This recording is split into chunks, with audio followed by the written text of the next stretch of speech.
Welcome to prime news. బండి భగీరథ్ పోలీసుల ఎదుట లొంగిపోయారు. పేట్ బషీర్బాద్ పిఎస్లో భగీరథ్ను న్యాయవాదుల సమక్షంలో పోలీసులకు అప్పగించారు బంధువులు. బాలికపై లైంగిక దాడికి పాల్పడ్డారనే ఆరోపణలపై మే 8న పేట్ బషీర్బాద్ పిఎస్లో భగీరథ్పై కేసు నమోదైంది. మొత్తం మీద దీనికి సంబంధించి అసలు విచారణ ఏ విధంగా కొనసాగే అవకాశం ఉంది, కోర్టులో ఎప్పుడు ప్రవేశపెడతారు, రేపు ఆదివారం కావడంతో ఎలా ముందుకు వెళ్తున్నారనేటువంటి విషయానికి సంబంధించి మనకున్న అప్డేట్ ప్రకారం వైద్య పరీక్షల కోసం పంపిస్తున్నట్టు కూడా తెలుస్తున్న నేపథ్యంలో ఆ తాజా అప్డేట్స్ తెలుసుకుందాం. ప్రస్తుతం మా ప్రతినిధి కుమార్ సిద్ధంగా ఉన్నారు. కుమార్, ఏంటి అప్డేట్? రైట్, మా ఇన్పుట్ ఎడిటర్ జాయిన్ అయ్యారు రాజేందర్, వారిని అడిగి డీటెయిల్స్ తెలుసుకుందాం. రాజేందర్, చెప్పండి, న్యాయవాదుల సమక్షంలో పోలీసులకు అప్పగించినట్టు తెలుస్తోంది బంధువులు బండి భగీరథ్ను. ప్రస్తుతం దీనికి సంబంధించిన విచారణ ఏ విధంగా కొనసాగే అవకాశం ఉంది? వైద్య పరీక్షల అనంతరం కూడా రేపు ఆదివారం కావడంతో ఏ విధంగా ప్రొసీడ్ అయ్యే అవకాశం ఉంది రాజేందర్? మొత్తం మీద చందు కాసేపటి బండి భగీరథ పోక్సో కేసులో న్యాయవాదుల సమక్షంలో పేట్ బషీర్బాద్ పోలీసుల ముందు లొంగిపోయారు. దీనికి సంబంధించి నిన్న వాస్తవంగా పోలీసుల విచారణకు హాజరు కావాల్సింది. దీనిపై విచారణ కోసం ప్రభుత్వం సిట్ కూడా ఏర్పాటు చేసింది.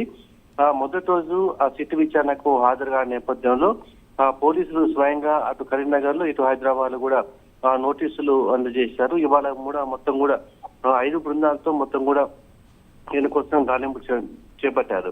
మరోవైపు హైకోర్టు అదేవిధంగా ఆశ్రయించిన నేపథ్యంలో ఈ హైకోర్టు కూడా నిన్న అర్ధరాత్రి వరకు కూడా విచారణ కొనసాగింది. బెయిల్ దీనికి సంబంధించి విచారణలో బెయిల్ నిరాకరించడంతో తప్పనిసరిగా లొంగిపోవాల్సిన పరిస్థితి ఏర్పడింది. ఇవాళ ఉదయం నుంచి కూడా పేట్ బషీర్బాద్ పోలీస్ స్టేషన్ లో ఈయన బండి భగీరథ్ హాజరవుతారని విచారణకు హాజరవుతారనే సమాచారం నేపథ్యంలో ఉదయం పూట నుంచి కూడా ఉత్కంఠ నెలకొందామని చెప్పవచ్చు. సాయంత్రం వరకు కూడా ఎలాంటి పరిణామం లేకపోవడంతో మళ్ళీ ఖచ్చితంగా ఇవాళ రాత్రి వరకు కూడా పోలీసులకు లొంగిపోతారు. మరోవైపు పోలీసులు కూడా 5 బృందాలతో గాలింపు చర్య చేపడుతుండటం, ఒకవైపు హైకోర్టు కూడా ఎలాంటి ఉత్తర్వులు ఇవ్వకపోవడం ఈయనకు అనుకూలంగా ఉన్న నేపథ్యంలో ఖచ్చితంగా ఇవాళ పోలీసులకు లొంగిపోతారన్న సమాచారంతోనే కాసేపటి క్రితమే న్యాయవాదుల సమక్షంలో పోలీసుల ముందు లొంగిపోయిన మనకు తెలిసింది. అయితే ఇవాళ లొంగిపోయిన తర్వాత వైద్య పరీక్షల కోసం డాక్టర్ని కూడా ఇప్పుడు డాక్టర్ సమక్షంలో వైద్య పరీక్ష చేస్తున్న ఆ తర్వాత బండి భగీరథ్ను మేజిస్ట్రేట్ ముందు హాజరుపరిచే అవకాశాలు ఉన్నాయి. ఆ మేజిస్ట్రేట్ కు తీర్పు అటు ఉత్తర్వులు కావాల్సిన కోర్టు అంటే రిమాండ్ విధిస్తారా అనేది స్పష్టంగా తెరవాల్సింది. మరోవైపు ఇవాళ ఇదే విషయంలో మైనర్ బాలిక కేసు సంబంధించి వారి స్టేట్మెంట్ కూడా మేడ్చల్ కోర్టు నమోదు చేసింది. ఈ కేసు దర్యాప్తులో భాగంగానే న్యాయమూర్తి వారి వాంగ్మూలాన్ని వీడియో రికార్డు నమోదు చేస్తూ కూడా మనకు స్పష్టంగా తెలుస్తుంది. సెక్షన్ 164 ప్రకారం 40 నిమిషాల పాటు ఈ స్టేట్మెంట్ కూడా రికార్డ్ చేశారు.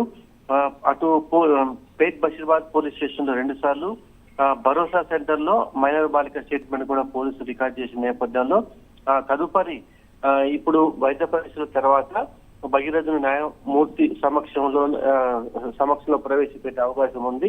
ఆ తర్వాత ఏ విధంగా ఆయన నిర్ణయం తీసుకుంటారని దాని మీద స్పష్టమైన సమాచారం వెలువడే అవకాశం ఉంది. Chandu. Right Rajender, thank you. Right, తొమ్మిద బండి భగీరథ్ పోలీసుల